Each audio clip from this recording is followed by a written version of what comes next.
আমাদের L, for which the illumination at point P has to be calculated for an observer at point V. Consider the surface has no diffuse component, so BAD, and ambient intensity ATO. Answer the following questions. Represent the above scenario in a diagram. Okay, দিতেই পারে, but এক্সামে আপনাদেরকে highly unlikely যে কোনো diagram দিবে। Last পর্যন্ত draw করতে দেয়নি কোনো ডায়াগ্রাম। বিতে বলেছে what is the maximum and minimum intensity of light in the above scenario. তো এটার জন্য আচ্ছা এখানে তো অ্যাটেনুয়েশনেরও কোনো কথা বলেনি। হ্যাঁ, ইগনোর অ্যাটেনুয়েশন লেখা, রাইট। তাহলে তো জাস্ট স্ট্রেট ফরওয়ার্ড এখানে ম্যাথ করবেন।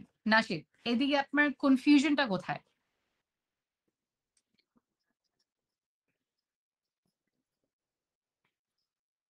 আচ্ছা, এখানে maximum and minimum intensity of light বলতে আমি গেসিং যে আপনার লাইট সোর্সটা হচ্ছে। তো এরকম যদি আপনার হয়ে থাকে তাহলে আচ্ছা অ্যাটেনুয়েশনও তো আপনাকে ইগনোর করতে বলেছে।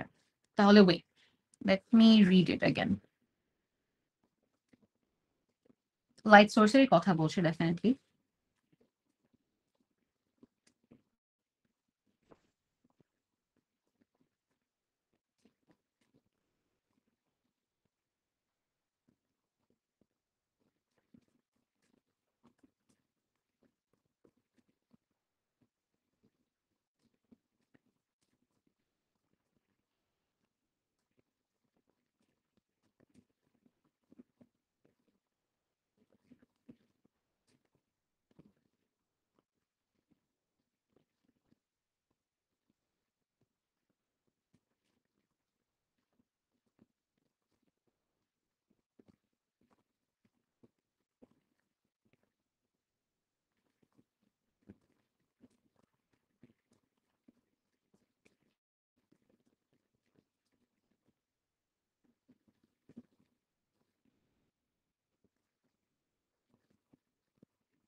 এরকম যদি হয়ে থাকে আলাদা তো আমরা আপনাদেরকে কোনো কিছু শিখাইনি।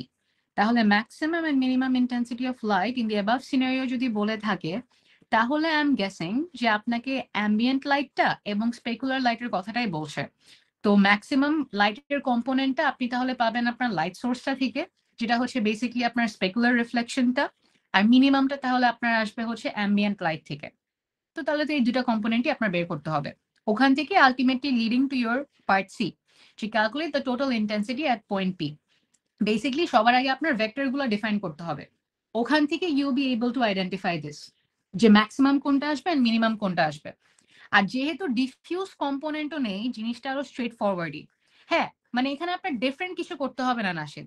এটাতে আপনি জাস্ট নর্মালি আমরা যেভাবে ম্যাথটা বের করে যাই, ইটস জাস্ট আপনি স্পেকুলারের অ্যামাউন্টটা আর অ্যাম্বিয়েন্টের অ্যামাউন্টটা সেপারেটলি এখানে লিখতে হবে। অ্যান্ড সেটা অ্যাকচুয়ালি দেখলে আপনি বুঝতে পারবেন যে কোনটা মিনিমাম আর ম্যাক্সিমাম আসবে।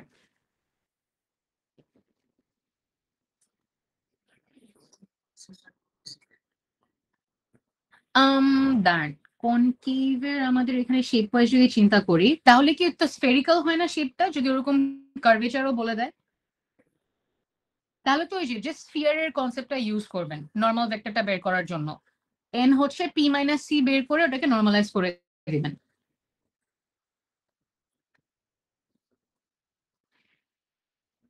মিস আমরা নরমাল ভেক্টর যখন